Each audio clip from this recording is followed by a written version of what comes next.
Okay, give it a second to start, and then we should be getting going here. All right, hi folks, Steven here. So this is going to be our discussion of the music of Pokemon Puzzle Challenge for the Game Boy Color. So if this is your first time watching one of these, let's see. We had some problems in the test stream with the YouTube stream not starting up as quickly as we would like. So hopefully that gets going a little bit faster than last time because that was kind of annoying. I might need to reload the screen there if it doesn't start. Oh, there we go. All right. There's always a little bit of lag time between what we do here and what goes on to the screen over there. I always have a monitor either on a computer or on my phone or something like that that I watch to make sure this is going forward the way we expect. But yeah, just to say that again, today we're going to be doing a sort of discussion of the music of Pokemon Puzzle Challenge for the Game Boy Color. So we're going to see how all that goes together with all that stuff.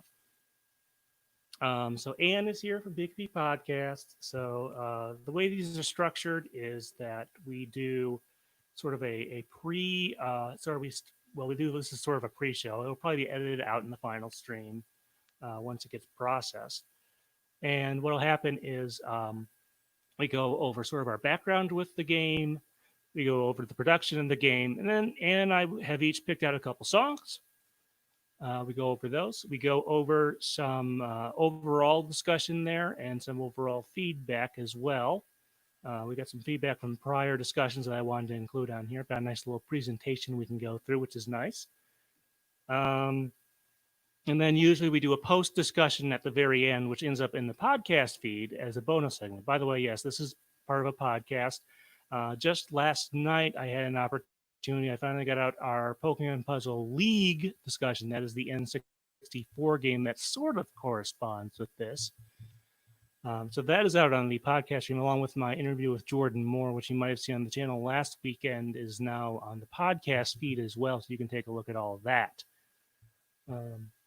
Let's see. And just to give folks a little bit of time to hopefully come in here once they get notifications, why don't you go a little bit about your podcast and where that is right now?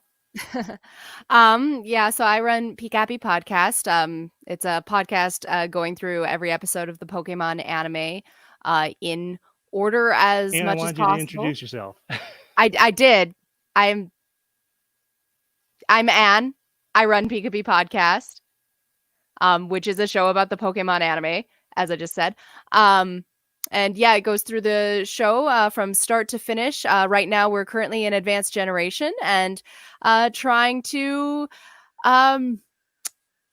see the effect that a second protagonist has on the series and the storytelling and Ash's journey when he has to share the spotlight with another human being. It's proving to be an interesting season is Hoenn region and the Advanced Generation, and I'm really enjoying it, and I hope other people are too. I think we have a little bit of lag, you and I, Steven.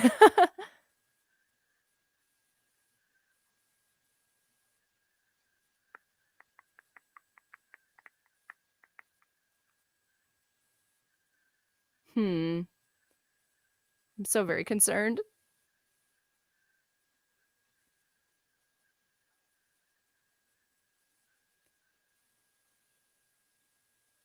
Yeah, I know you've had a few.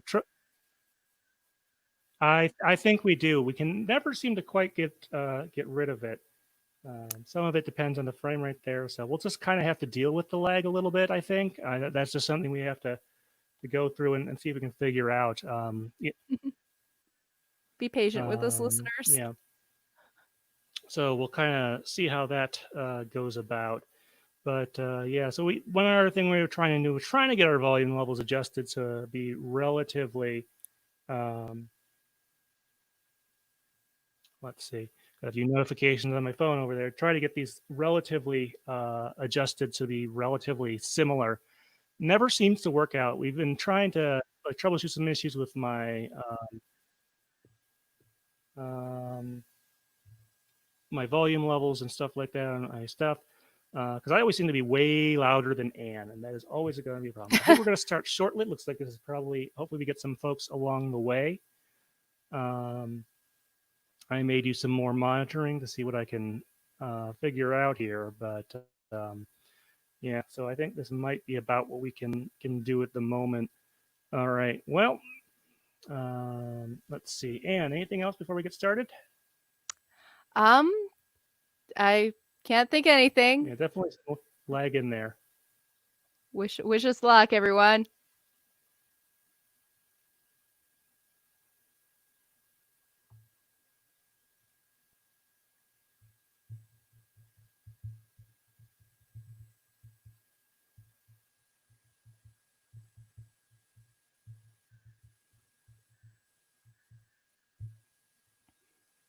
All right, so let's get our recording started.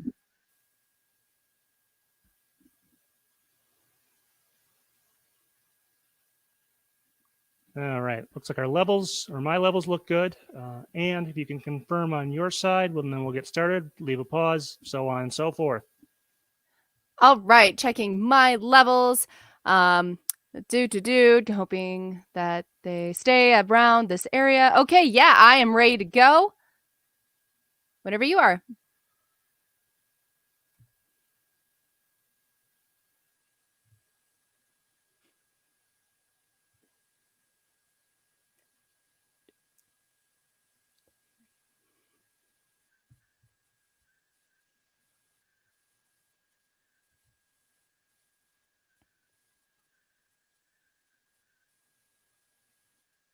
Okay, looks like we're just going to have to deal with the lag. Hopefully that clears up at some point, but we'll see how that goes. Okay, so leave a pause here, and I will do an introduction.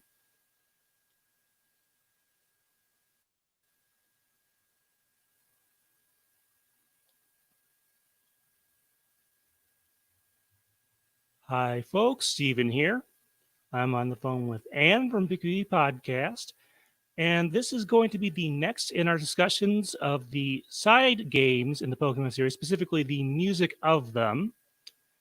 And at this point, we've gotten around to our first of really only two Generation 2 side games. This time around, we're going to be talking about Pokemon Puzzle Challenge for the Game Boy Color. Not to be confused, of course, a few months ago, and actually I just got that out on the podcast feed when we recorded this live stream, Pokemon Puzzle League, which was on the N64. This is a little bit of a different beast altogether. So yeah, this is the portable counterpart, and we're going to sort of be comparing to those two games and stuff like that. But yeah, it's sort of quickly review. This is the portable entry. Let me rephrase that.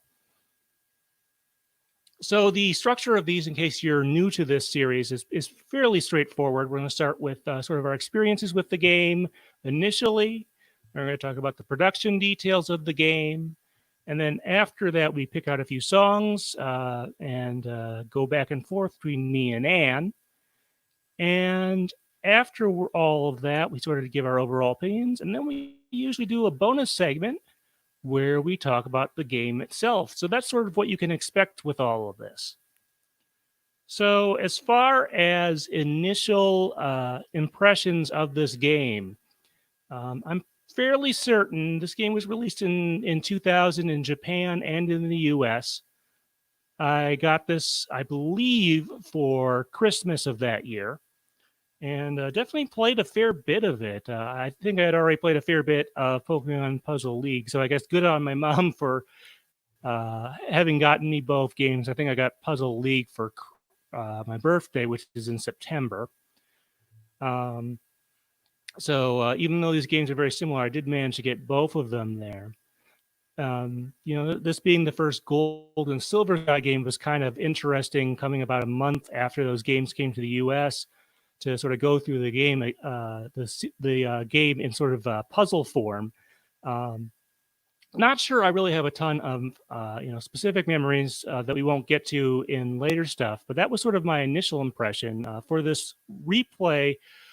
This is available on the 3DS Virtual Console if you want to pick it up that way. If they ever add that to Nintendo Switch Online, that'll probably be another way you can play it.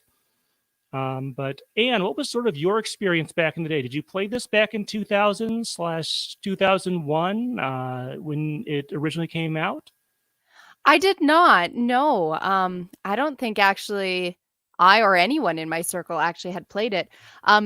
It might be part of a discussion later. It was very easy to mix this up with, say, Pokemon Puzzle League, the other game.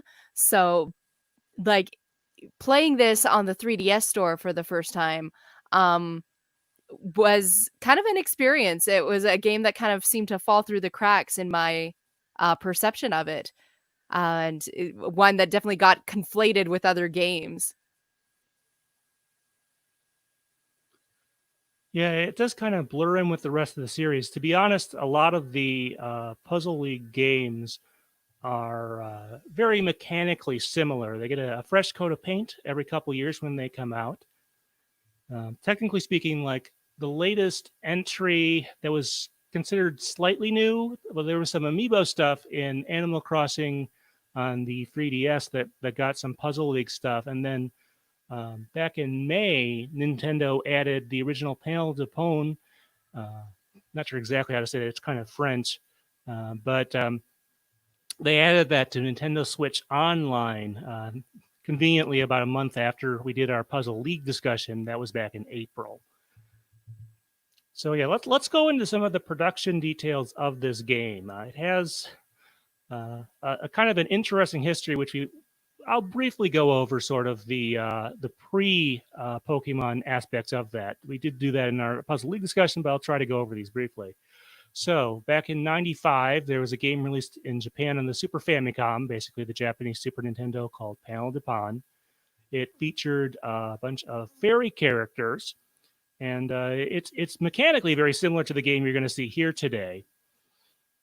But a year later, it was brought to the West as Tetris Attack. It has nothing really to do with the Tetris series other than it's a puzzle game.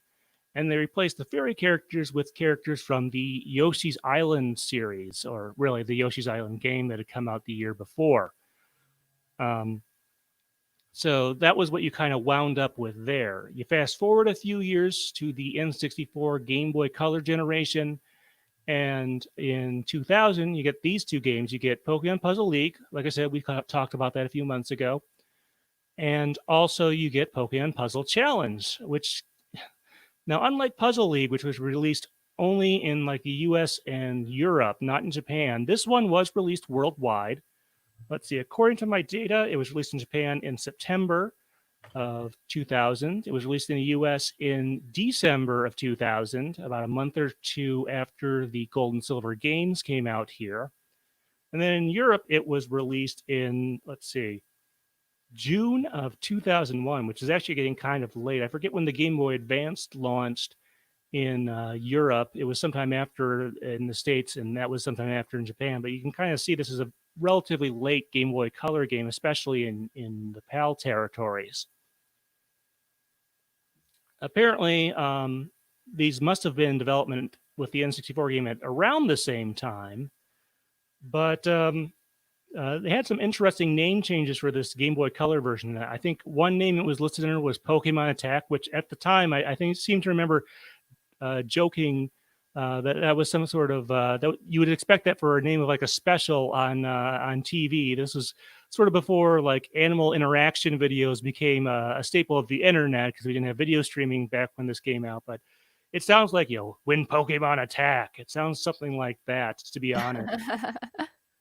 And they eventually, well, at one point it was also going to be called Pokemon Puzzle League, sort of to correspond with the N64 game, and eventually it became Pokemon Puzzle Challenge. In Japan, it has the Panel de Pon with Pokemon, sort of the name of it there. So yeah, sort of quite a history before it even came out. And do you have any thoughts in that area? It's interesting to hear the history of this game, just because, as you say, it's one where they basically just slap a new coat of paint on it rather than necessarily a giant development. And it does. One of the criticisms I found of this game was it doesn't have a ton of connection to it being Pokemon. Like, it's got, characters and images and but other than that, this could be for any franchise. A person who knows nothing about Pokemon could still pick this up and not be lost. And on one hand, that's a great thing. But on the other hand, it's something to consider. Like, there's really not much specific to it being Pokemon other than the packaging. So it's kind of interesting to hear the iterations it has through other franchises like Tetris Attack, like Yoshi, and other iterations this type of game has gotten, and the little tiny subtle ways it might be different.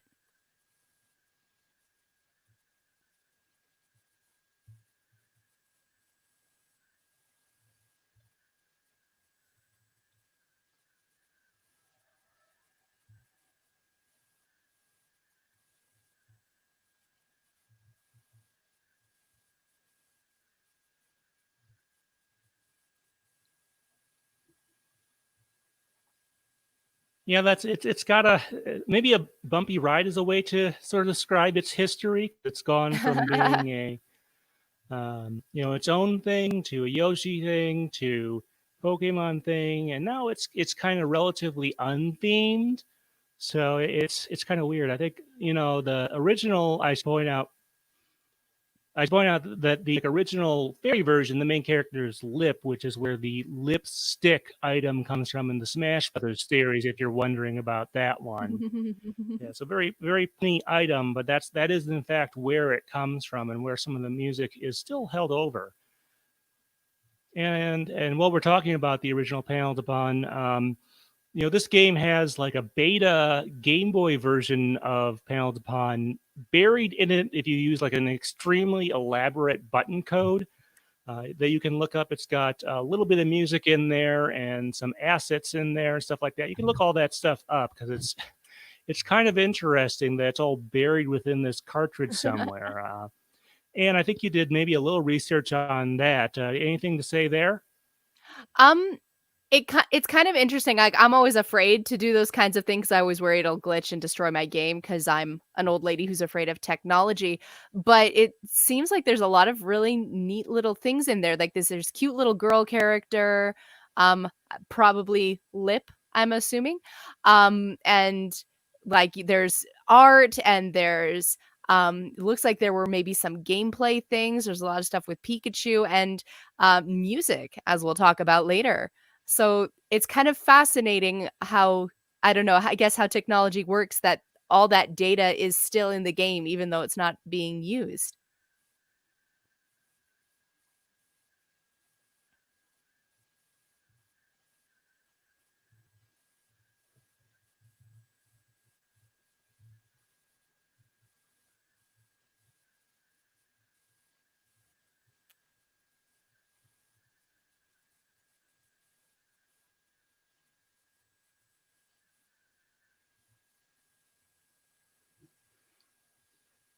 Yeah, so whenever we find buried stuff like that, and that won't be the last time we talk about it, always pretty interesting.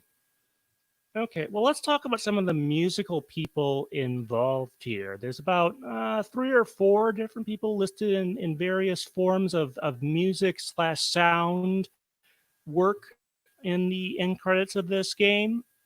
Hmm. The big one is a woman by the name of Minako Hamano, who, to be honest, is kind of a legend in video game music. She's probably not quite as well known as, say, Koji Kondo or Yoko Shimomura, but she's not that far behind within the gaming community or the game music community for stature, to be honest. Um, she's worked on a ton of stuff. She's most noted, I think, for working in the Metroid series. The first game in that series she worked on was Super Metroid on the Super Nintendo. A year before that, though, she actually worked on Link's Awakening for the Game Boy. This is the original, non-color version. Since then, she's worked on other Metroid games. She has a credit in Galactic Pinball for the Virtual Boy, which is kind of interesting. That was an intelligent systems game just like this one.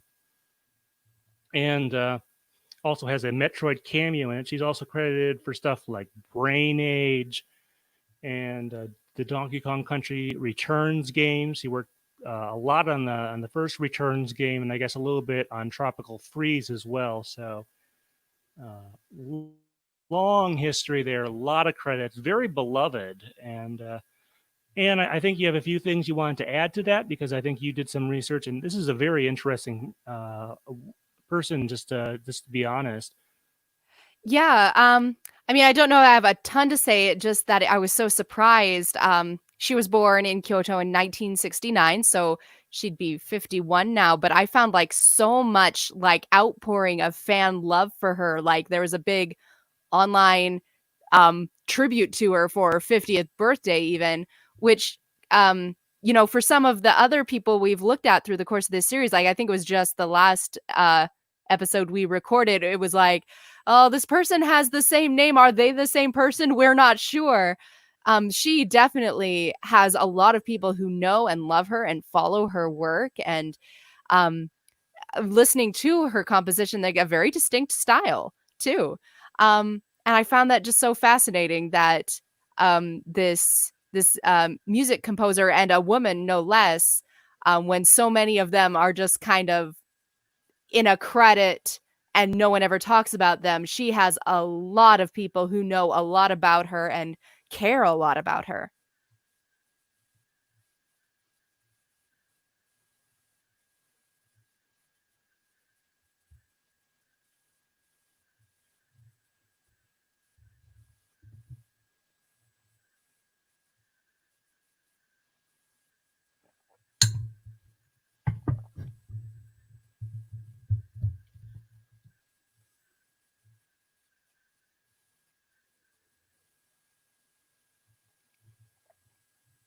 It's not entirely surprising given the enthusiasm of the Metroid fan base that can get a little out of control. To be honest, sometimes they can be very picky and demanding. At least some of the more vocal ones. But yeah, definitely check out her other work. Super Metroid and some of the other games in that series are some of my favorite games of all time. So really quite interesting to see her working on a Pokemon side game. It just sort of, I guess, came up in her queue. I did want to mention, though, that she does have some sort of connection to a pre-Pokemon Game Freak game. So this is called Mario and Wario. She is special thanked on that one. And maybe this is how she got into the Pokemon orbit. I'm not sure. But if that name doesn't sound too familiar, so let me describe that game just a little bit. It is a game where a Mario character has a bucket placed on their head that they can't get off, and then you have to guide them along a path to get to the exit. Does that sound at all familiar to anyone out there?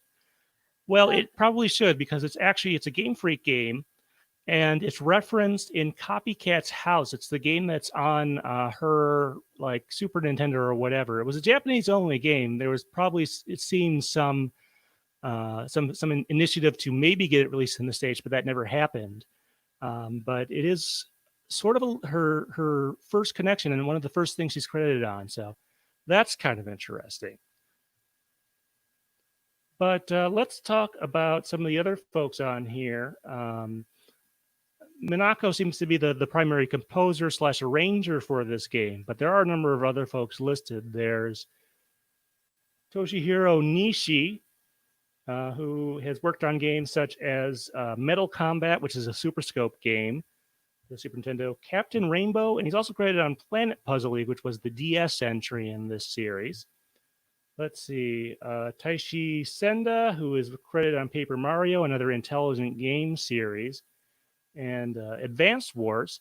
He seems to have not worked for too long on this in the gaming industry. He only seems to have like a few years of credits that go up through like the Game Boy Advance era. So I'm not sure if he's doing something else now or what. And then let's see, the other name I found was Kenichi Nishimaki, who is also listed on, let's see, Battle Clash and Metal Combat. Battle Clash is sort of the first game in that series, and then Middle Combat is the second of those two Super Scope games. Let's see, Paper Mario, Fire Emblem, WarioWare. His credits seem to go up to at least 2010. He does have a credit on the Origami King, the new Paper Mario game that just came out.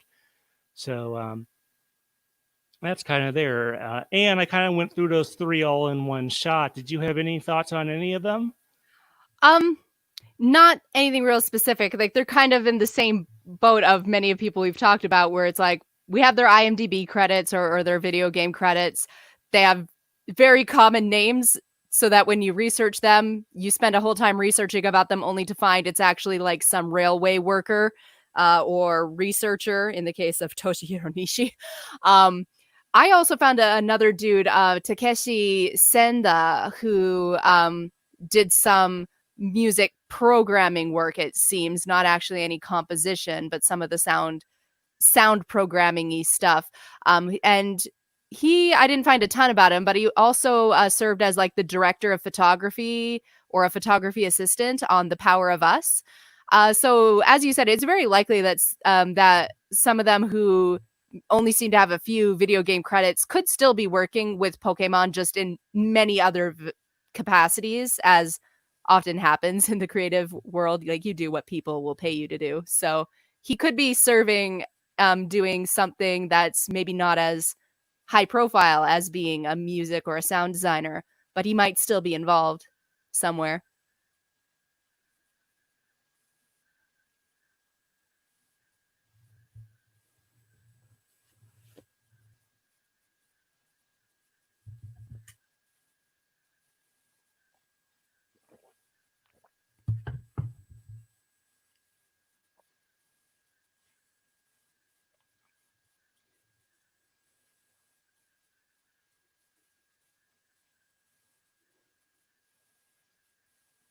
Yeah, not 100% sure if that's confusing them with the other Senda on there. The Japanese name diversity is not quite what it is in the U.S., being a more, not to put Japan down too much, but the U.S. is obviously a more ethnically and origin-wise a more diverse country. So you see a little more variety, and you can sort of pick out things maybe a little bit better.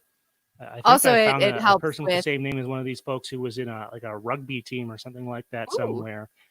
Probably not. With mentioned this is side games. A little bit of interruption. Sorry. These things happen, folks. Anyway, let me start that section over again. So yeah, that's a fair bit about the people involved. So, as far as the overall musical style, this being the first of really just two second generation side games, not counting some of the obscure stuff like the Pokemon Mini, I suppose. There is everything is kind of based on the gold and silver games. Some of it is technically from Generation 1 stuff, but of course, a lot of that stuff is also in gold and silver by various means within the game. So, as far as how it compares to the original stuff, a lot of these are going to be town themes from the gold and silver games. And I do think, though, that the way they were transitioned here, they are swingier, maybe a little bit bouncier, stuff like that, and maybe a little more, I hate to say fun, not that the original music was bad or anything, but it sort of fills a different purpose, I think. And before we get into individual songs, did you have any thoughts on the music overall in this game? Swingy is a good way to put it. The word that came up in my notes a lot was multifaceted, which I'll probably explain more as we talk about the actual tracks. But yeah, it definitely is fulfilling a different purpose and a very different vibe. All right. Well, with that being said, let's go ahead and go through our tracks. The way this works is we usually try and go in the order that they would appear in the game and stuff like that. Although there's some linear aspects to this game, there's some less linear aspects. But we're going to start. I picked out this one. This is the menu theme of the game. So the title screen, it isn't bad or anything. We often do discuss that, but it's not maybe the most interesting thing. It serves its purpose. And I do suggest you take a listen to that. But first thing I wanted to talk about was the menu theme, which is based quite obviously on the Pokemon Center theme from the main series games. The excuse me, they do have what was it? Oh, if you compare it to the main series game, though, it definitely has its own little style there. Definitely bouncy, maybe a little bit jazzy. I try not to use that term too much because I'm not always sure if whatever I'm talking about qualifies there. But more energetic than the sort of more laid back, peaceful version in the games. And then the B section, not well, it sounds quite different, although it seems to have a little bit of a basis in the da da da da da da da da. This one is much more ornate and and stuff like that. But the progression is not completely dissimilar, but it does definitely sound quite distinct from there. So those were kind of my observations of the main theme. It's sort of prodding you to get and go into one of the modes and actually play something. Is what I kind of figured there. And did you have sort of a similar opinion or any other observations? Very similar. The word in my notes that I use a lot is it's peppy. I really like this rendition on a classic theme. It's just something about it just takes a nice fresh look at it, which, for the Pokemon Center theme has been used many times in many games, and it's one of the go-tos when people like to cover video game music. So we've heard every rendition under the sun of this theme, and yet this managed to be something a little bit distinct and fresh. So in that sense, I really like it.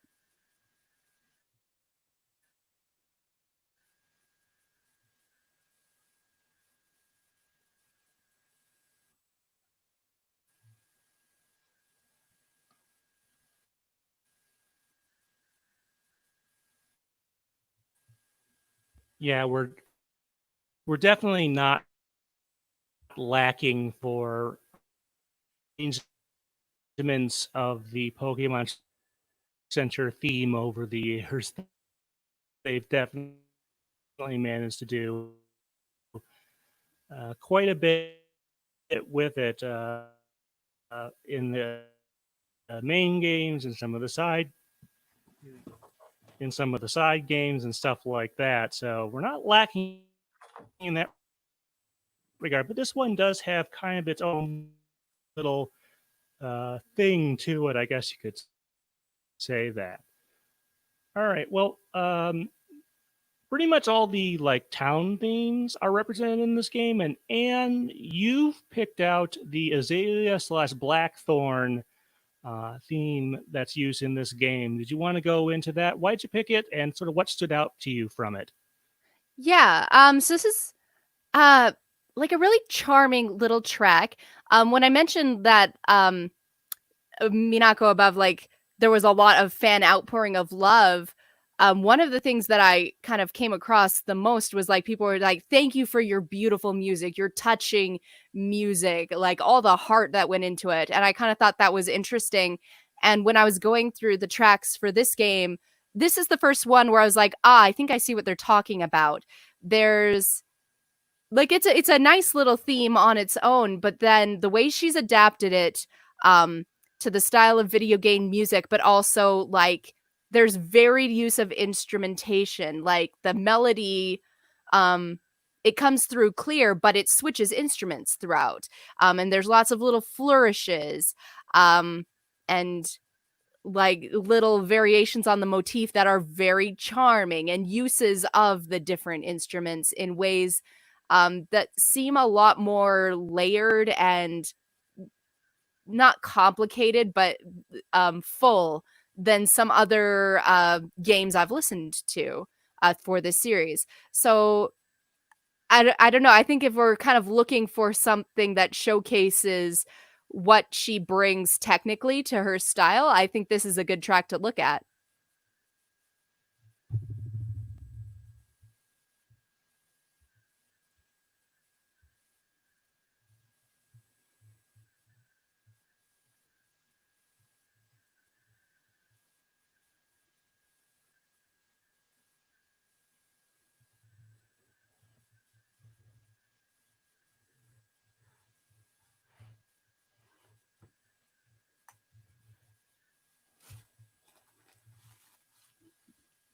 No, I definitely agree there. It does have the bass. The da, da, da, da, da, da, da, da.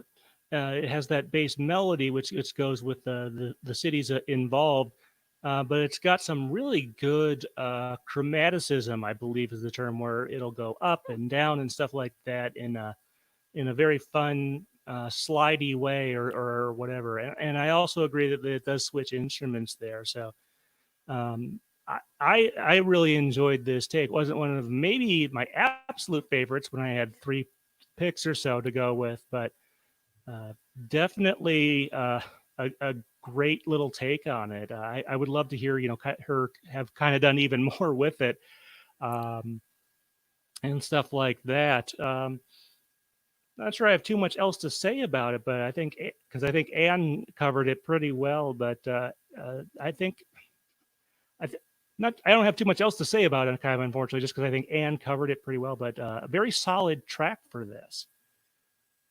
All right, well, let's talk about my next one. This is another city theme.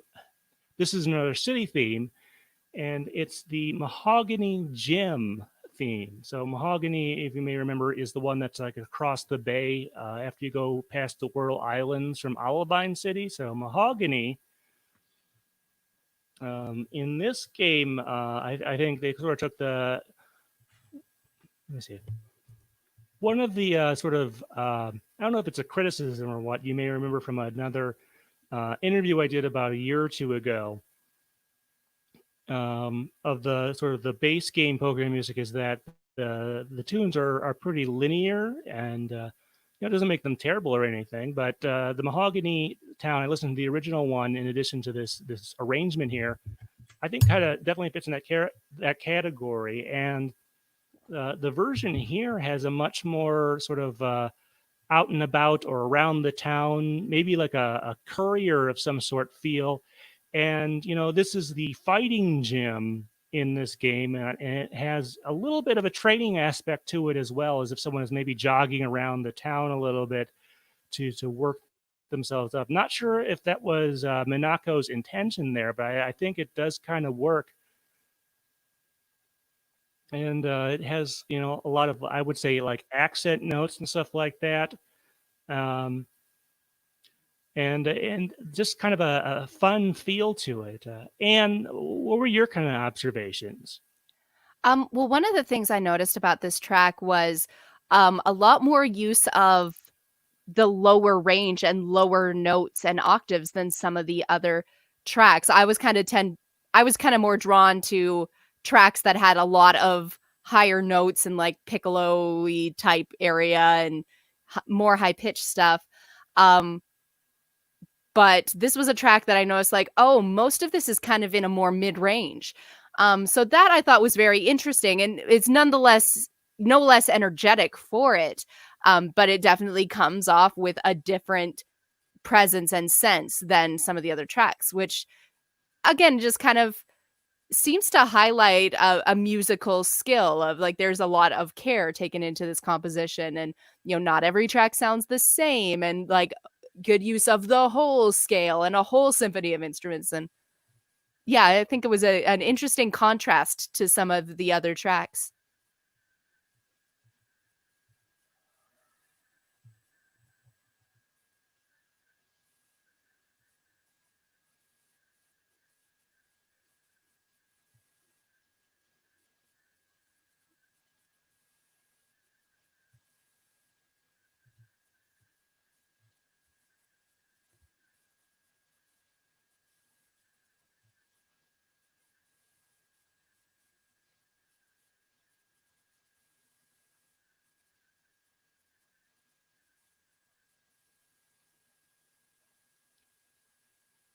So I wanted to sort of restate something there. I sort of suggested this might be giving off a fighting type, or maybe she was trying to uh, get work some of Chuck, the gym leader personality in there. Um, do you feel that maybe explains why it's a bit of a lower register thing or something like that? Just sort of throwing that out there, Anne.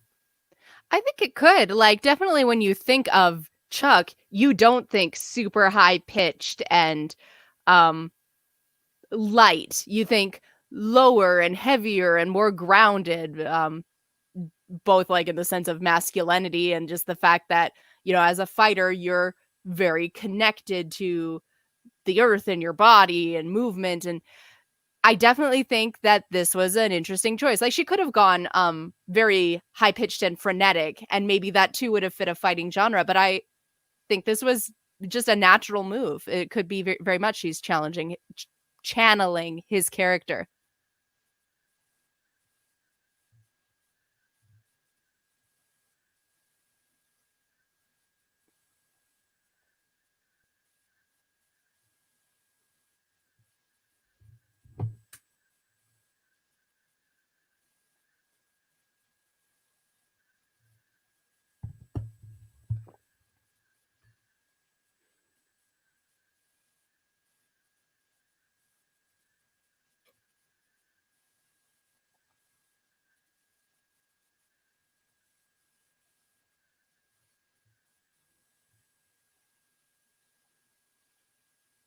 Yeah, so definitely some stuff to ponder there in regards to this track.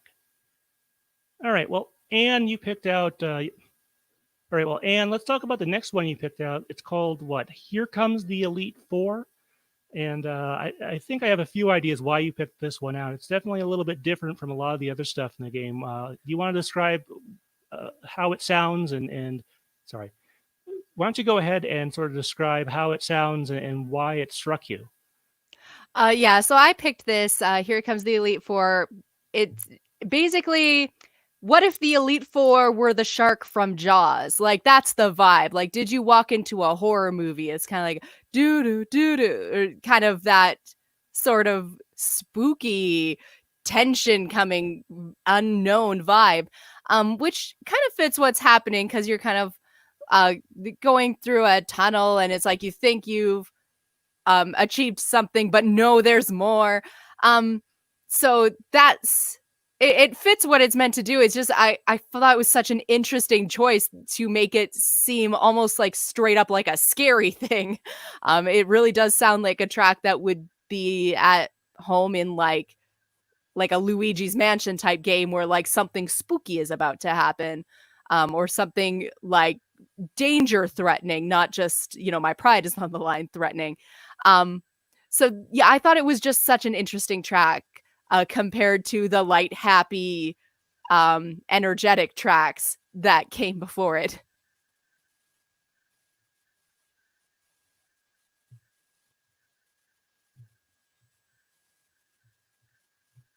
Yeah, the words I put down for this one, spooky dungeon. It definitely feels like you're going through not really a cave because it looks a little too well made for that, but sort of a, it's definitely not the like Elite Four theme from the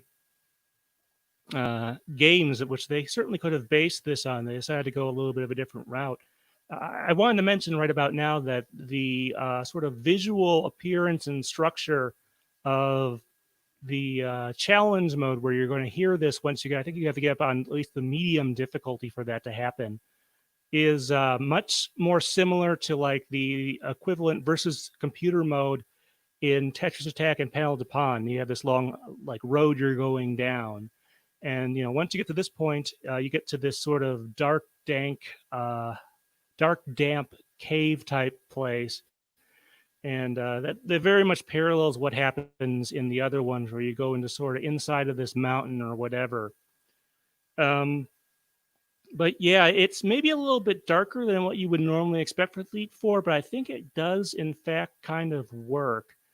It isn't a super long song or anything, especially since you're supposed to go into those battles relatively quickly. But yeah, I think you've got it about right, and I think you've pinned this one down pretty well. Any other thoughts on this particular track? No, just again, we've in the ones we've picked so far, we've gotten some very different vibes. So I'm loving the variety in this game.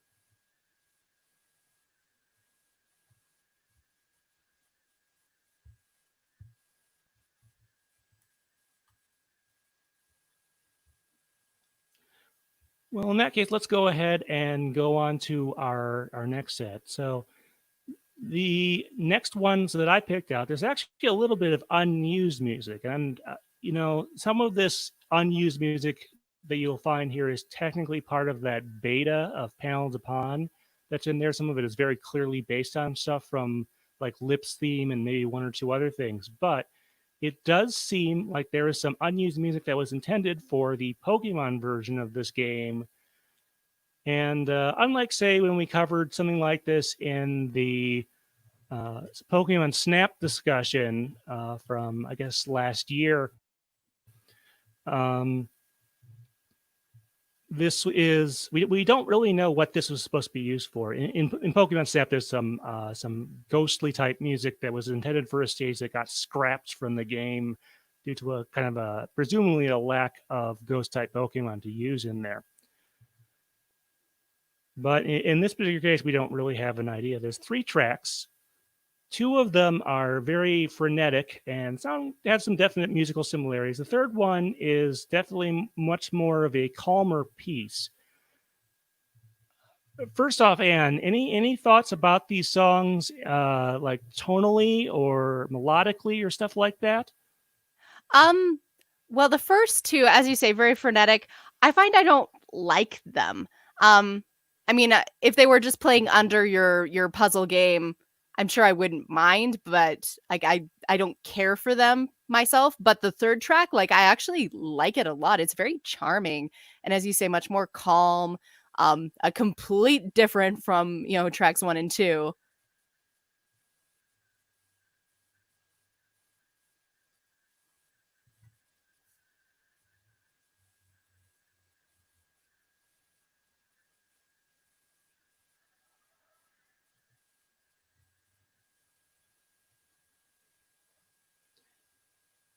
Yeah, I'm not sure. I mean, I wouldn't consider those 2 faster ones maybe the most interesting.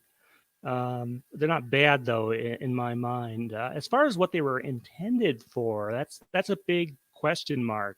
There are a couple possibilities. I've read around a little bit, some comments and stuff. No one really knows for sure, but I figure it's either some sort of early version track, like something that was developed earlier and then replaced by another tune in there.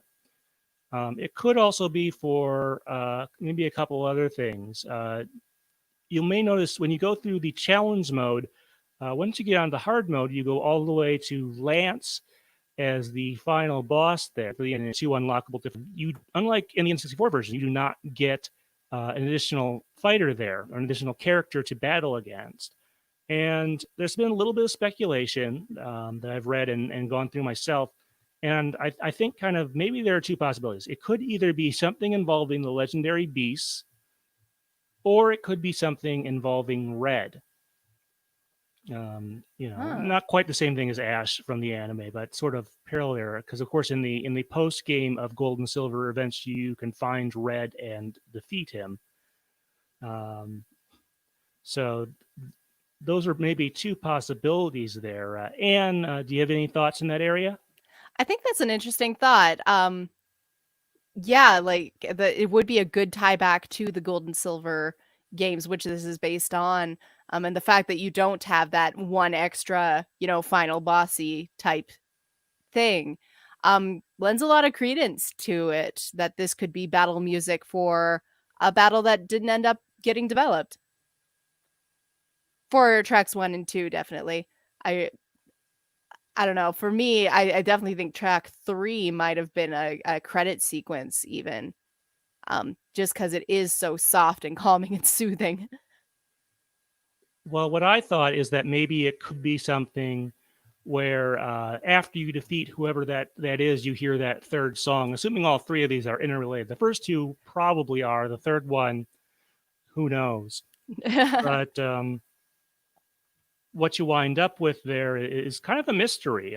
One possibility I wanted to mention, well, actually, I wanted to sort of expand on both of those possibilities about the legendary beasts and about Red.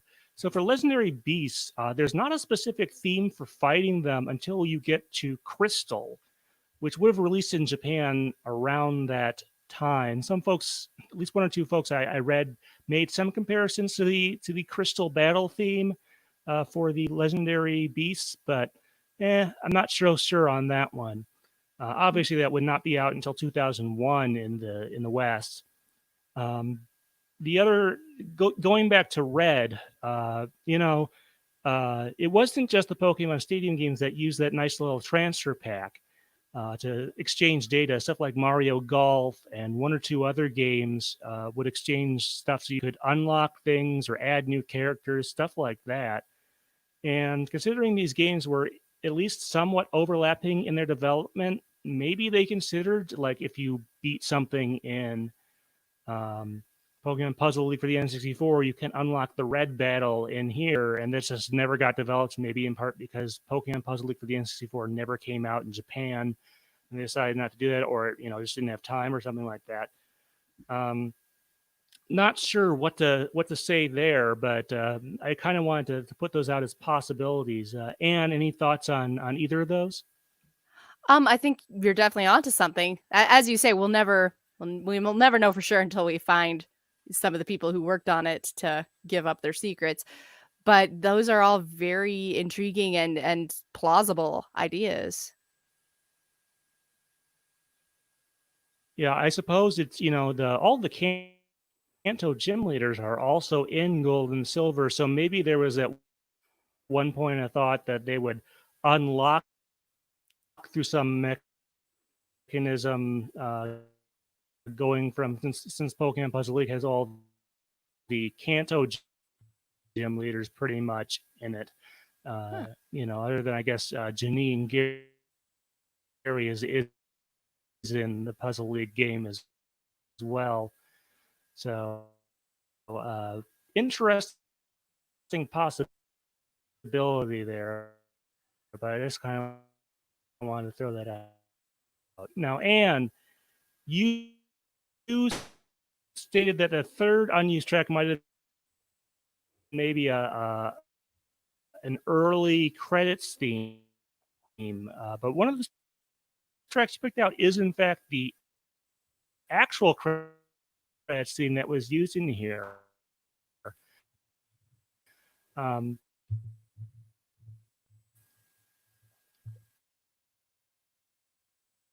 often do talk about the credits theme, but I'm guessing there's something about this particular one that made you pick it out. What was that? Yeah, this track, as I say, it kind of has a similar vibe to the third unused track in that they're kind of going for a similar calming feel rather than a triumphant feel. So that's kind of why I thought they might have a connection in that way. But yeah, there's this that credit sequence, like you've got that beautiful image of Jasmine standing by the lighthouse with her hair blowing in the wind, and it's just this pretty and calming track. There's a joy to it. It has a great sense of mood, this song. But the reason that like cemented it that it had to be one of my choices was reading through the comments on websites and on YouTube when I was looking for music from this game to kind of listen to it in higher res. Like so many people commented like, oh my gosh, this game was so hard, but then this song came on, and like I would just let my DS or is not my DS, my Game Boy play through this credit song and just listen to it because I liked the song so much. And like talking about their memories of playing the game, um and then their love of this song in a way that they weren't talking about on all the other tracks. It seemed to like just hit such an emotional chord with people. And I thought that was something very special.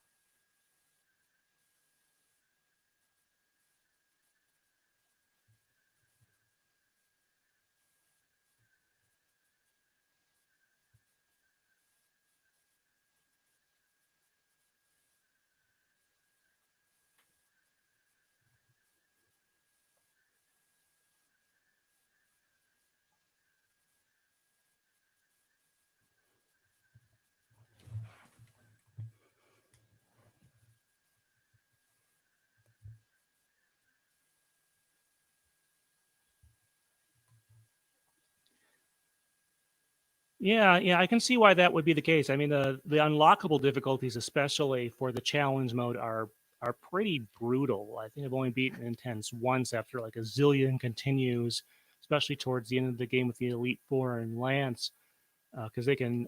It's a little different than the N64 one because you can't really see exactly what's going on. You have sort of a little health meter, and on the higher difficulties they can really heal that up almost like practically to the top. So you have to do really consistently to whittle that down and knock out their Pokemon.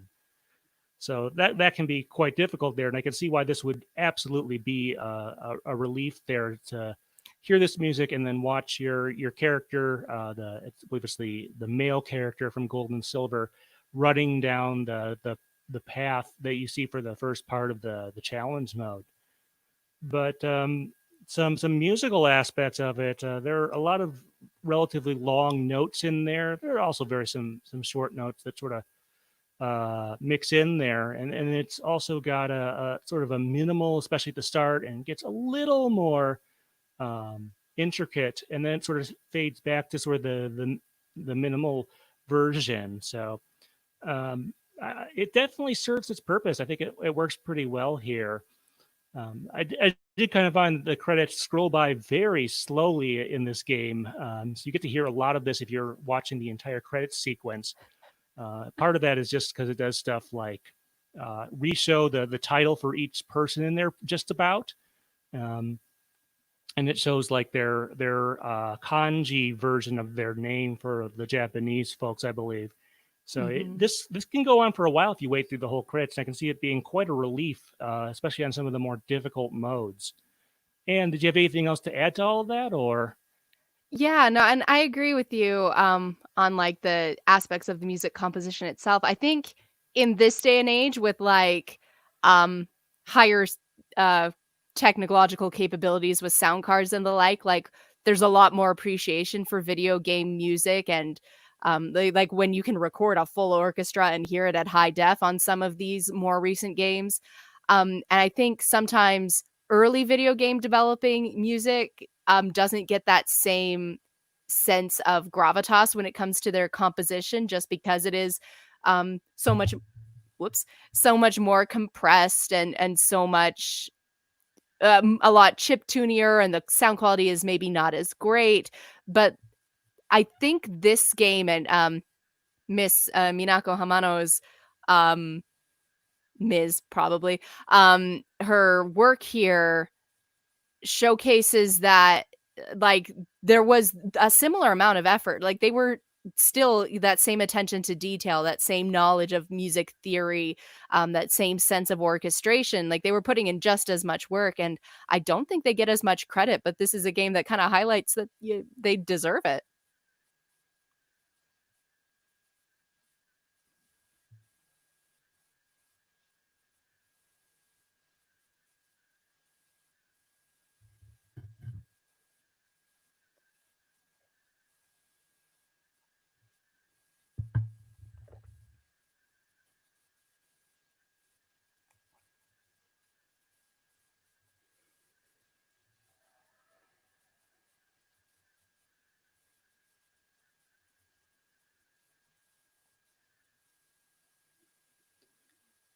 Yeah, this is definitely well composed. And as far as, credit going to video game music prior to sort of the last 15, 20 years when they started to be able to use, pre-recorded sound and high fidelity samples and stuff like that. Um, I think there's a more division here in the West, at least initially, between the commercial music industry and the video game music industry than there was in Japan. So I think that contributes to it. Also, sort of the general like unavailability of a lot of video game music on streaming services and like makes it really hard to compare the stature of those two things. Just to sort of go into that for a little bit, but uh, this credits theme definitely fits what you've just been through, whichever mode you're getting it in. It sort of fits whatever accomplishment you've done. It sort of fits in right after that. Okay, so let's kind of talk about our overall impressions of the sound and music. Since this doesn't have like voice acting, it's just all sound effects. Not that those aren't important or anything. Um, Maybe not as much to talk about there, but overall, I think this is a very nice reimagining of a lot of the themes from Gold and Silver, and I think Minako did a standout job. And part of me really wishes that she had been able to do more. I guess one structural thing I kind of wanted to mention as far as the music is that there are these, when the blocks get towards the top, you run into this faster theme. But rather than having a variant for each song in the game, they have one for sort of each level. Like all the regular gym leaders have a panic theme. All of the Elite Four have one. The champion has one. There might be one or two more out there, but it's not a one-to-one structure like we saw in most of Pokemon Puzzle League. So, Anne, first of all, what are your thoughts about maybe that structural thing I mentioned, but also the music overall? Um, I don't know if I have much to say about the structural thing, just because by the time I got to a point where there would be a panic mode introduced, I was actually panicking. So music was not at the top of my list there, but as you say, like it's not like it's definitely not presented in like the soundtrack track list as like this is the regular theme and this is the hard mode theme or the intenser version of it. So I definitely think it's got less of an emphasis in that respect.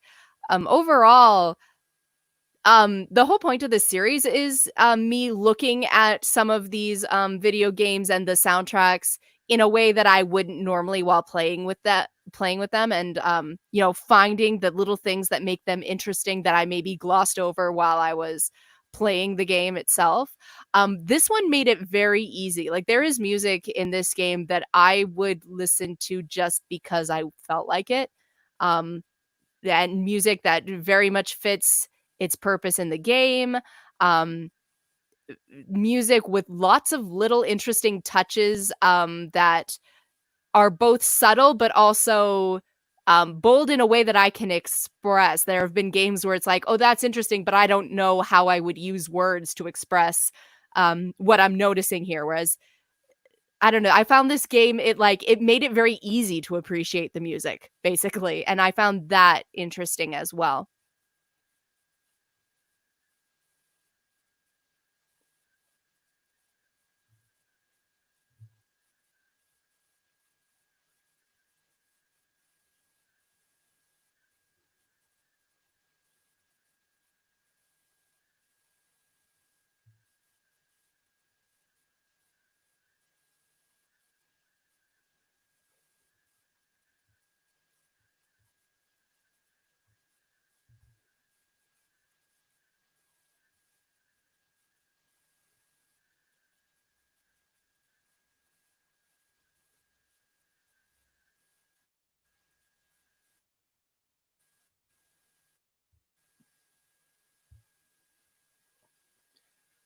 Yeah, I certainly agree with that to a large extent. Definitely a very good job in translation and reworking these. Did some very impressive things. So definitely have to give Minako credit on that one. All right. Well, we have a few more things to take care of here. First off, I have some feedback I wanted to go over. Some of this you might have seen if you've seen my previous live streams over the last month before we recorded this, but I did want to bring those up. Now, 1 second here. I have to get a little PowerPoint going.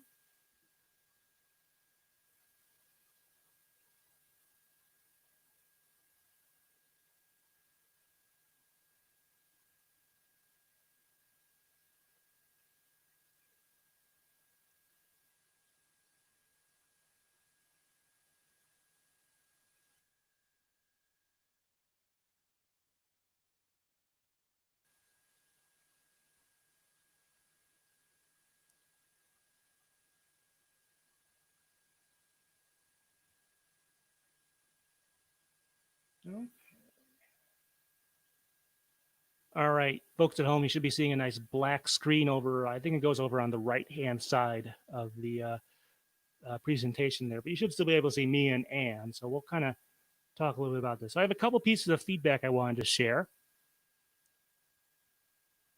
So the first one of these is actually from SoundCloud. To be honest, usually what I get on SoundCloud is pretty much all like spam stuff from folks saying, "Oh, promote your track," or things like that, or submit it for consideration, because they're expecting this to be like a musical track and stuff like that, and they put some lousy likes or comments on there from these automated bots or whatever. But no, I actually got a bona fide comment, and it comes from, let's see, Zeddy Zaverick or Maverick Yveltal, depending on which one you're looking at there. But this came in a couple weeks ago. This is on our Hoopa and the Clash of Ages discussion. And this person says, Tweedia is in my top 5 favorite Pokemon ending themes of all time. I sort of replied to that. I said, yeah, it's got some great production values, and Rachel gives a great performance. And then I got a reply just a few days ago on that. Yeah, this person agrees. And also, this person put a shout out for Memories by Rolla. So yeah, a couple of Japanese ending themes right there. Despite my usual overall preference for some of the Western Pokemon music when it comes to the anime, I do appreciate a lot of the Japanese stuff. A lot of the songs they do there show good effort and production value. And from what little Japanese I know, or that Anne can elaborate on, so some good writing, lyrical writing as well. Anne, do you have any thoughts on this particular comment up here? Well, first of all, I love your handle, Maverick Yveltal. I love the image of a Yveltal going rogue. Yeah, Tweedia was such a charming song. I remember really loving the lyrics and as you say, great performance. And Memories by Rolla was also another good one. Like, yeah, there was just we got introduced to a lot of great music, I think, and got to deep dive on some music that maybe didn't hit us so well the first time, but on deeper inspection we got a better appreciation for it. There's so many great tracks, but definitely Tweedia was a good one.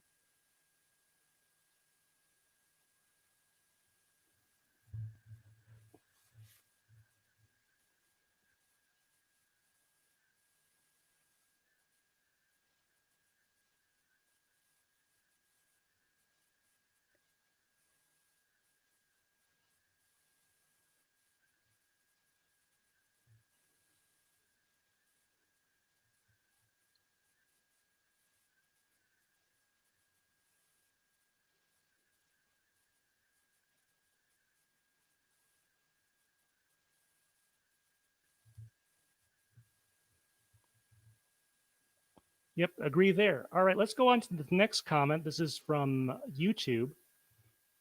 All right, so last month we recorded our disputed Pokemon songs episode. So that was the one where it isn't super adversarial. So don't expect me and Ann to get angry, debating each other over whether things are or are not Pokemon songs. That's not what it was. But basically, we took about half a dozen songs. We went back and forth and sort of debated to what degree are they associated / related to the Pokemon franchise, talking about alternate versions, alternate uses, and stuff like that. So we got a comment from DDD033, and he says, or he or she actually, I always listen to the songs you guys talk about after the show. You should consider making playlists of the songs you talk about. Great chat. So you may be wondering why this doesn't happen so often.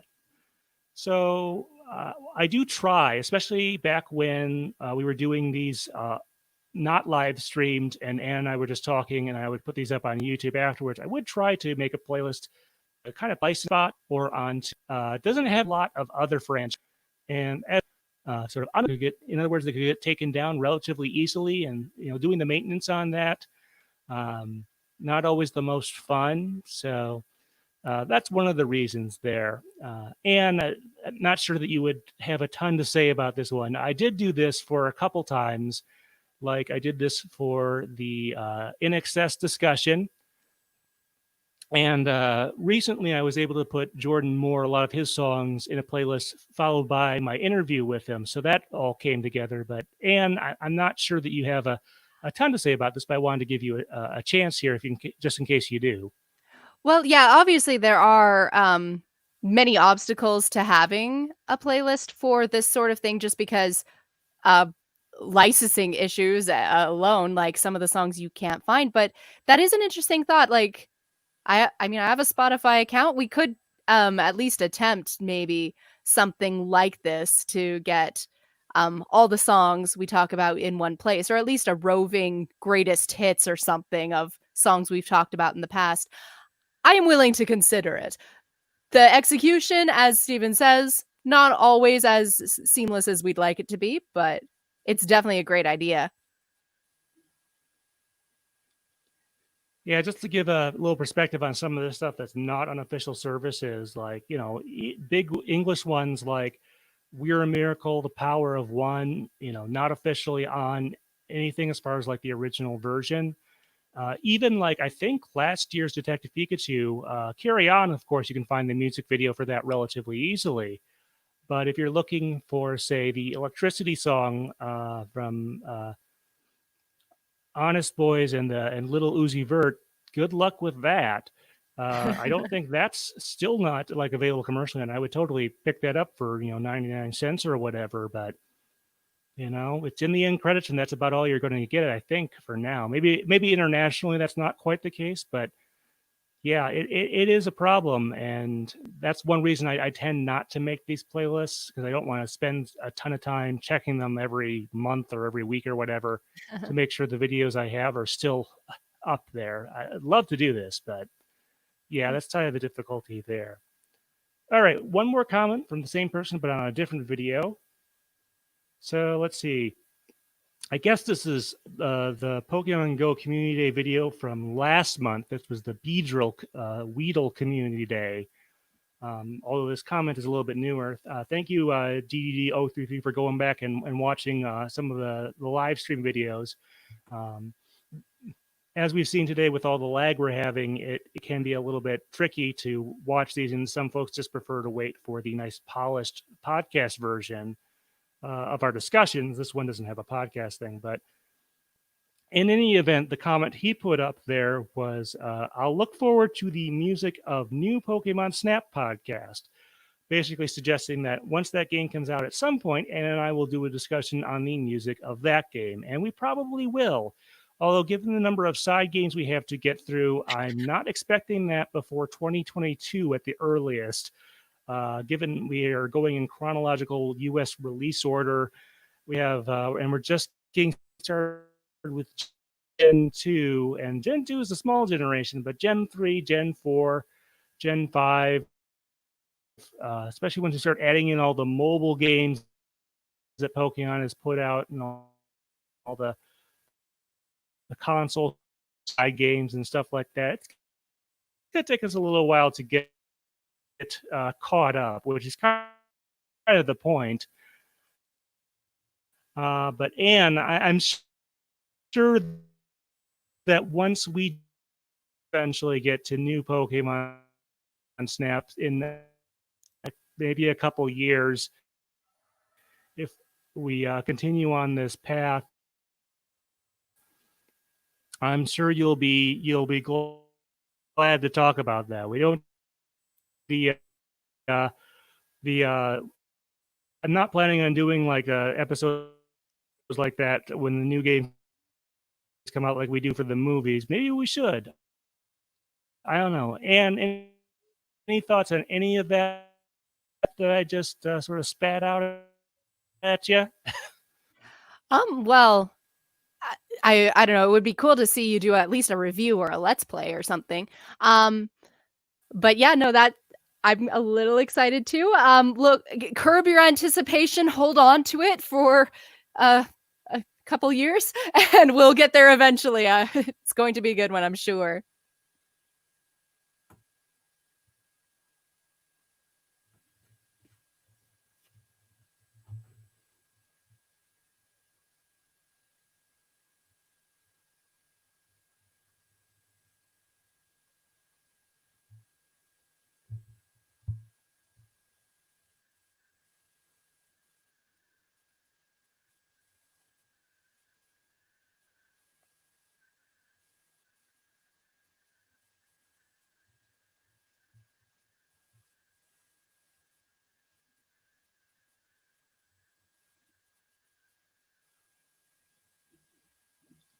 In the meantime, of course, there is our episode we did. It should have released to the podcast feed earlier this year regarding the music of Pokemon Snap, the original game for the N64. Not sure what direction they're going to go with the new game, since the stuff in the trailer may well be just stock music tracks rather than something from the final game. But I am very interested in seeing what they do there. Okay, I think that was the last bit of, yes, it is. So let me close that one down a bit. Okay, well, that was the last piece of feedback we had to go over. But if you want to give us a comment on this or anything else, you can always, if you're watching this on YouTube, go ahead and give a comment on that. We always appreciate those. Otherwise, you can always drop me an email, pokepress@gmail.com, or drop me a comment on Twitter. I will try to work those in there. But let's talk about what our next episode is going to be. I've sort of mentioned numerous times throughout this that there are not that many Gen 2 side games. So if you haven't already guessed it, our next episode is going to be Pokemon Stadium 2. Now, just to clarify that a little bit, you may remember that in Japan they had a sort of a proto-Pokemon Stadium that had a limited number of Pokemon, and then they had the Pokemon Stadium that we here in the US and I guess the rest of the West know as Pokemon Stadium. So when I say Pokemon Stadium 2, I mean the gold and silver version, which, to be honest, I have very little experience with. I've seen some video of it and whatnot, but I think I've actually done little or really no playing. I did pick up a copy used. It was not cheap to go through with that. But we'll be talking about the music of that. And I talked with you a little bit about this before. I think you have not really played this game either. It's a very late N64 game. What are your kind of thoughts going into this? Well, I have played it a little, but not extensively. It kind of like just at anime conventions where they sometimes have a game room set up. I did manage to smash a few buttons for a few minutes with it, but as you say, it's not the easiest game to find, not the cheapest, and not the most popular or kind of, the one on everyone's list of everybody, you must buy this game kind of a thing. So I don't hear a lot of people talking about it even. So I'm interested in how this is going to go. But I'm sure it'll be a great discussion just because it is not as talked about.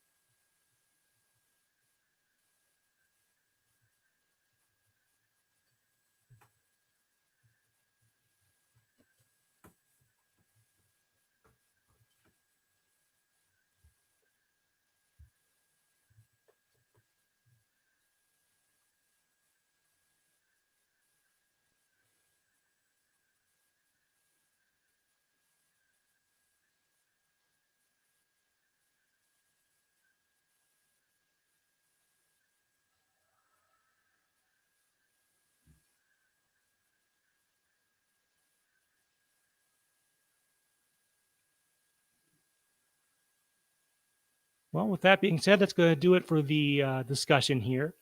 All right. Well, maybe rephrase that a little bit. Well, we will be doing, of course, our game discussion. Unless I don't think Anne has to leave or anything like that shortly. So, all right. So I'll do my prompt for the end of this. Well, with that being said, I am looking forward to that. But until next time, Anne, thank you very much for being on here. Thank you.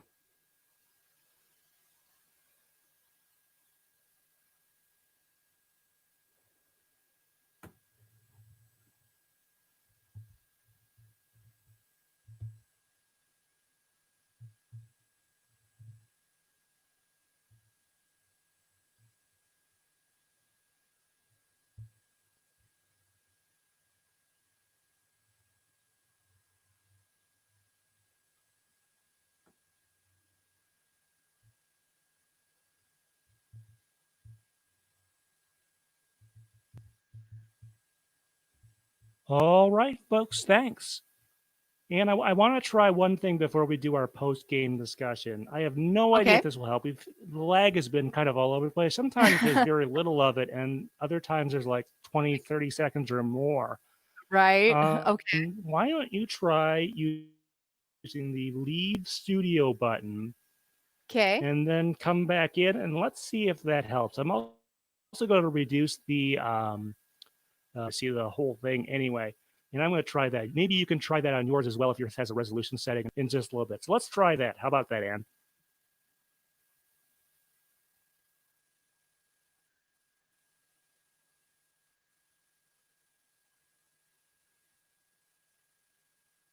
Okay, so maybe that helps a little bit. One other thing here, I am going to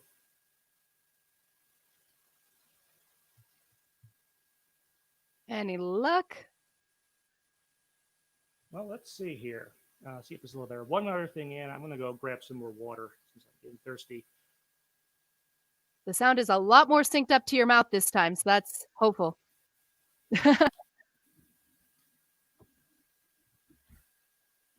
Hello, everybody. How's the internet doing today?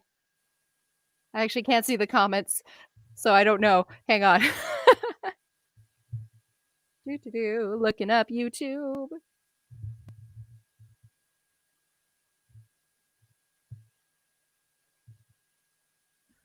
Thank you for all being patient with us. I am sure the lag was interesting on your end as well, but thank you all for listening.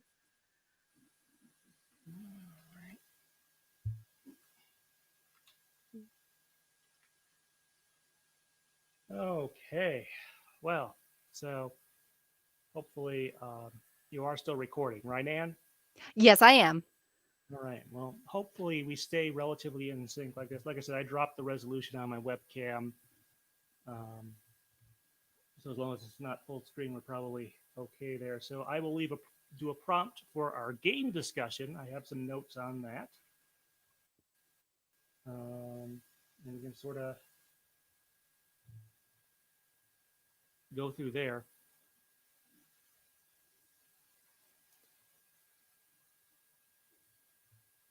All right. Well, now we get to the game discussion. Obviously, a lot of this is going to be comparisons to Pokemon Puzzle League for the N64. I have a lot of different things, I guess, to compare there. I think one of the biggest differences I mentioned in the main thing there is that there are is that the versus computer mode works quite differently here. In the N64 game, of course, you can see the computer's play field. You can see how tall they are and how much they're doing as far as like chains and combos and stuff like that. In this version, you get a little bit of an indication of what they're up to, but you get like a bar that shows, I guess it's ostensibly the HP of their Pokemon. It's not really like designed to simulate how tall their stack is or anything like that. So it's a little bit less, maybe a little less exciting for that. I don't know. Anne, how did that kind of affect your enjoyment, if at all, compared to the N64, where you could see the computer's field of play at all times? I'm kind of two minds because on the one hand, it made it easier to not get distracted by like constantly looking over and thus losing focus on my own game. But at the same time, like there's a particular kind of tension and anxiousness that comes when it's like, I don't know what's going on over there. And it feels like, I mean, you're playing against a computer, but it kind of just highlights like you feel like you're playing alone, basically.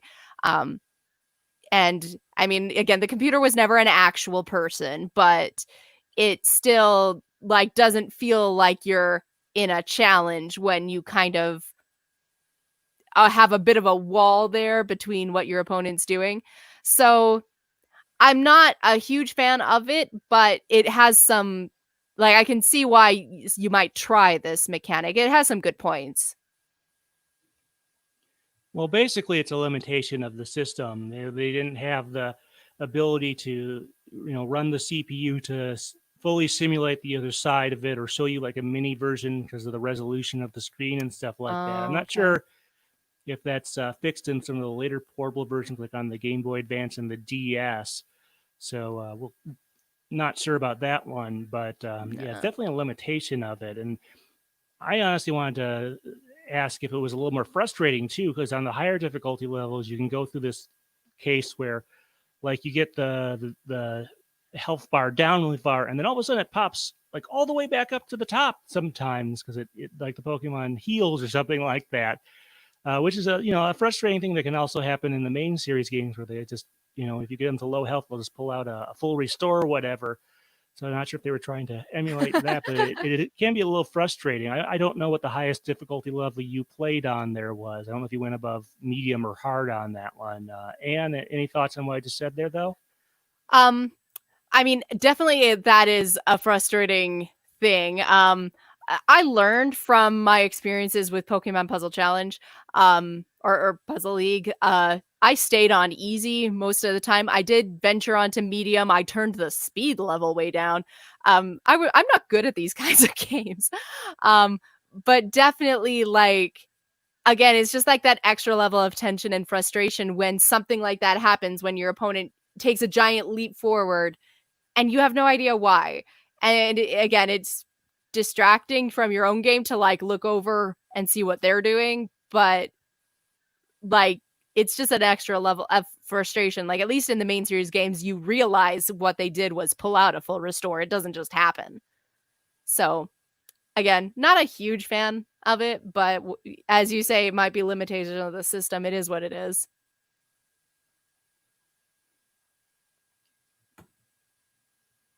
Yeah, so that's one of the main differences mechanically with like the N64 version is they had to make that concession. Obviously, if you have like a Game Boy Color, you can link up with someone and then you sort of get it, although they have a separate screen that you can't see there either. But I think at least in that case, it does keep a true tally of how high their stack is or something like that. And of course, you can see them when they land their chains and combos and send that over to you. I don't think I ever really had a chance to do that, but you can see some videos simulating that on YouTube and things of that nature. I did kind of want to point out, I think there may be a lot more nostalgia, at least in the West, for the N64 version.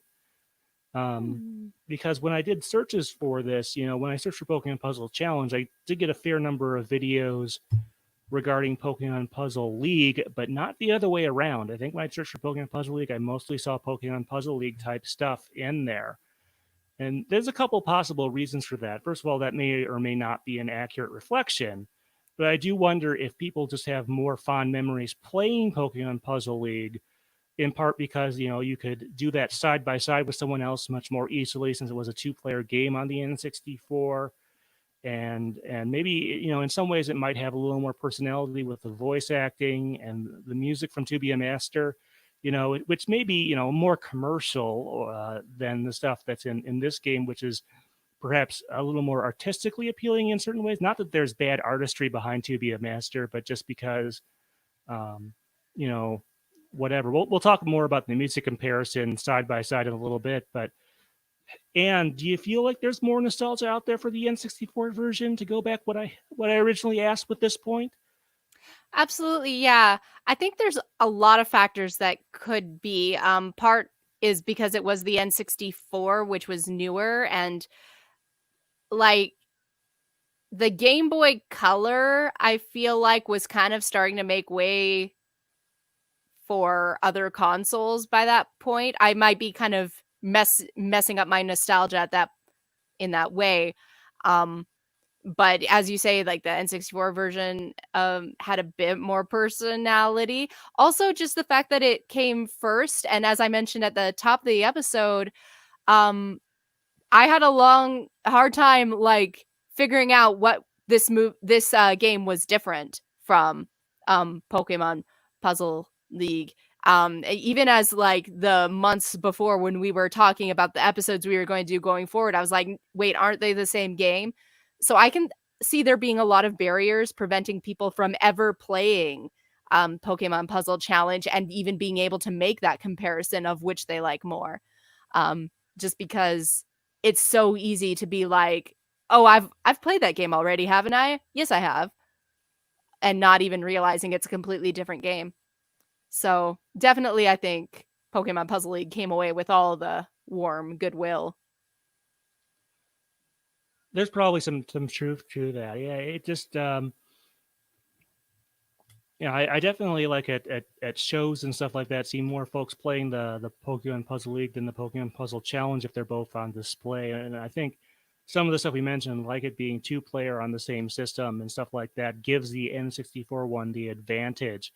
Neither of these are necessarily the highest selling side games ever or anything like that. So, but the fact that they kind of blur together, being mechanically similar, and like to be honest, the music and some of the graphical stuff, the challenge Game Boy Color one being based off of Gold and Silver, those are really the two biggest differences between these two versions of otherwise very similar games. So yeah, so that's certainly a bit of a thing there. Okay, let's see. And it is interesting to speculate, were these sort of a victim of sort of being too close together and not different enough? You compare to some of the other split games like Mario Golf, very different experience on the N64 with a much more of a use of 3D graphics versus on the Game Boy, which is a much more limited experience, versus these two games, which are, I think, mechanically much more similar. On the other hand, it may have also gone the other way around, since these were released in the U.S. within a few months of each other, where these are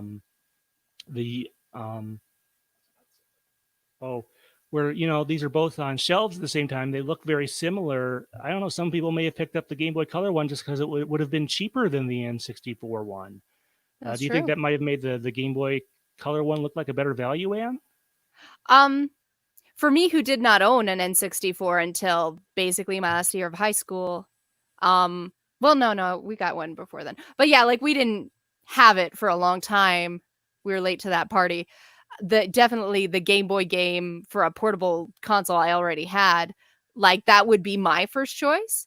Um, like you say, there's a lot of random factors that could affect how people perceive and remember both of these games. And again, just they came out so close. Their titles are basically the same. There's a lot working against both of them. And kind of the other thing I wanted to mention is that, speaking of things working against them, this was a pretty dense period of releases, because in September, as far as the U.S. release schedule, you had this game, or you had the N64 game, sorry. And then in October, early November, you had Gold and Silver for the Game Boy / Game Boy Color. And, not long after that, you had Hey You Pikachu. And then about a month later, you had this. And, we talk about how dense the schedule can be these days with all the mobile games and stuff like that. But back then, you're talking about, 4 different cartridge games, 2 on the N64 and 2 on the Game Boy, maybe even 3 if you count both Gold and Silver. So I wonder if that sort of is the point where Pokemon, sort of cannibalizing itself a little bit. And do you have some thoughts there? It's hard to say. That is definitely an area of Pokemon history that I'm or like just video game history in general, like the financial side of it and oversaturation of the market. I don't feel as qualified to talk about. As a consumer who was in high school, um, and therefore, like my parents were not buying me these things, I definitely see the downsides and remember some of those downsides of being like, okay, if I can only buy one Pokemon game and there's like 5, you have to be very judicial about your choices. And when some of them look very similar and some of them don't, look as appealing on the outset as others, like you make your choice. Whereas when they're spread out a bit more, it's a lot easier to make an investment. But yeah, as you say, like just a lot of factors going around the release of these games. And definitely I feel like there got to be a point, I don't know if this game would have released quite in the middle of that, where it felt like we were all just waiting for Advanced Generation and those games to come out, and everything that came with the new generation. I can't remember exactly where these games fall on that particular timeline, but there's a point in Gold and Silver, both in the anime and the game releases, where it feels like you're just kind of there. It doesn't. New releases don't feel as exciting. And maybe that was one of the reasons they released these games, is that they wanted to give a little more variety to a generation that, like we said, only really has 2 side games and Right, thus not right. a lot of additional content. As far as advanced generation, if I remember correctly, those were released in 2002 in Japan and 2003 in the US, and probably a little bit after that in the PAL territories, Europe and Australia and stuff like that. So we were still a little ways. A Obviously, little ways I away. have to assume that they were working on those, at least by the end of when these actually released. They had started work on at least planning out Ruby and Sapphire for the Game Boy Advance. That system was released in 2001, so you kind of get the idea there.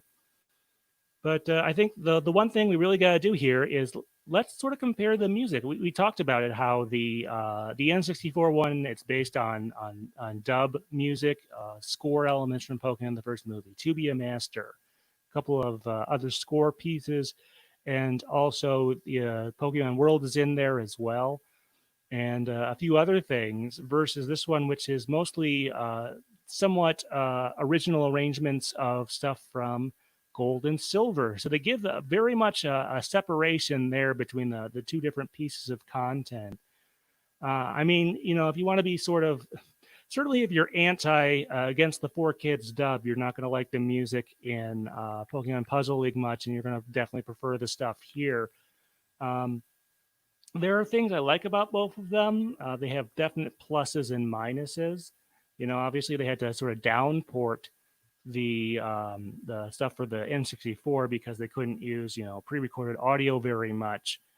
Versus here in the this one where it's more of a lateral move because it's on the same hardware as the Gold and Silver games. So sort of a different process was involved with both of them. Um, and the dimensions, of course, the songs for the most part originally had lyrics that were used in the N64 game, even though they couldn't port those over. So I kind of have different feelings. Like I kind of want to lobby for the N64 one more, but I feel this is obviously the ones in this Game Boy Color one that are based on Gold and Silver are kind of the safer choice in terms of, or maybe the more artistic choice. Which, like I said, I don't want to say that the 4 Kids stuff is badly written. On the contrary, but it's kind of more obvious commercialization there, I guess, is a way to put it. And what are your sort of comparative thoughts here? Um, it, it's an interesting comparison to make, because on the one hand, you do have basically new iterations of the To Be a Master soundtrack, which, like, as fun as Pokemon games are, I am in this fandom for the anime. I have invested in Ash's Journey. So a game that really evokes the music that I associate with the anime, those character relations and those feelings, obviously that's going to be a big huge draw to me. And there were some very interesting rescores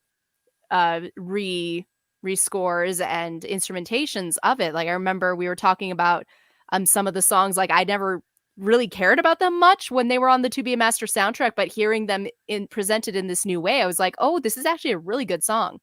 Um and then on with this Pokemon Puzzle Challenge, you have a lot more based on the Game Boy games music, and honestly, I think the composition is superior for my sensibilities, but although music is hard to be very objective in that way, but both of these games evoke something in the player, which is what they were meant to do. It's hard to compare them. Definitely, I think, as you say, someone who doesn't love the dub probably is going to gravitate more toward one end. And again, someone with different life experiences is going to gravitate toward one game or the other.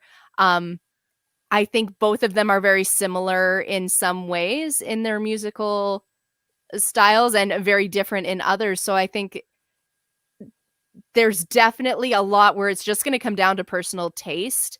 It's hard to objectively say one is better. They're both better at doing different things, and whatever the consumer values more is going to be their favorite, basically. Yeah, I think some of it depends on mood and other stuff like that as to which of these they're going to prefer soundtrack wise. There's definite charm and effort put into each of them. I will say that. Um, So I'm not going to say either of them is the N64 one is bad or stuff like that. I mean, the N64 does have a bit of a disadvantage in that, not that the sound hardware on the Game Boy Color is super advanced or anything, but the N64 takes a lot of work because there's not a dedicated sound chip and stuff like that. But we definitely got to do some fun comparisons here. I will absolutely give it that, and I encourage folks to definitely check out both gameplay wise and music wise if you get a chance. So.